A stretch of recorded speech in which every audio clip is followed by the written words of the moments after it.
Mesdames, Mesdemoiselles, Messieurs, chers camarades, chers amis, très honoré par votre invitation et de l'hommage ainsi fait à mon défunt mari, le président Thomas Sankara, je vous prie d'excuser mon absence à cette mémorable manifestation de ce soir à Marseille.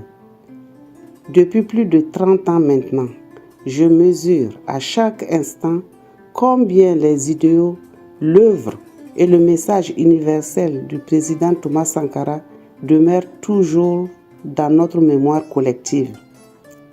Vous participez ce soir à une reconnaissance de son combat politique, un combat acharné pour l'indépendance du continent, pour une intégrité dans la gouvernance et la gestion de son pays, une quête de justice et de paix, d'égalité et de fraternité entre les peuples, un engagement prioritaire pour la libération de la femme, pour l'émancipation de la jeunesse et pour un éveil de la société civile.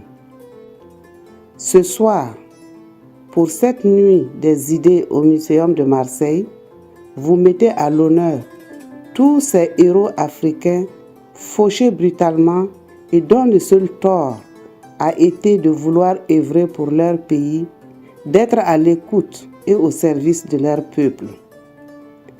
Depuis les années 60, plus d'une vingtaine de personnalités africaines ont été assassinées par l'impérialisme occidental de connivence avec ses valets locaux pour préserver ses intérêts au détriment des peuples africains.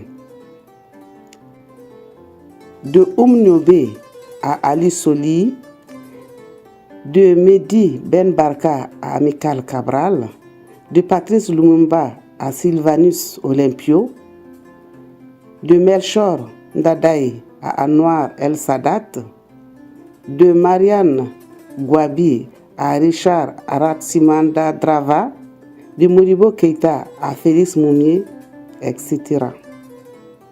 La longue liste de ces tragédies éveille notre mémoire collective et consolide notre soif d'indépendance. Car, comme disait Thomas Sankara, tu es Sankara, des milliers de Sankara naîtront. J'invite donc et exhorte la société civile, citoyenne et militante à faire émerger la seule alternative possible pour notre émancipation, à savoir le panafricanisme, avec une vision politique globale et inclusive, un dessein économique, culturel et social qui nous soit propre et indispensable à notre émancipation.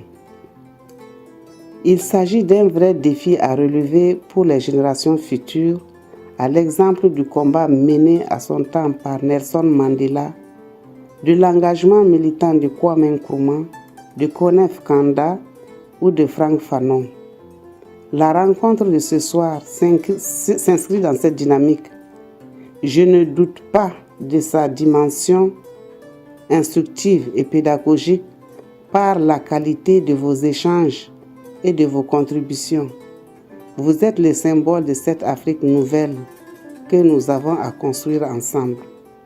Mesdames, Mesdemoiselles, Messieurs, chers camarades, chers amis, je vous souhaite une bonne soirée et vous adresse mes meilleurs vœux pour l'année nouvelle. La patrie ou la mort, nous vaincrons. Mariam Sankara.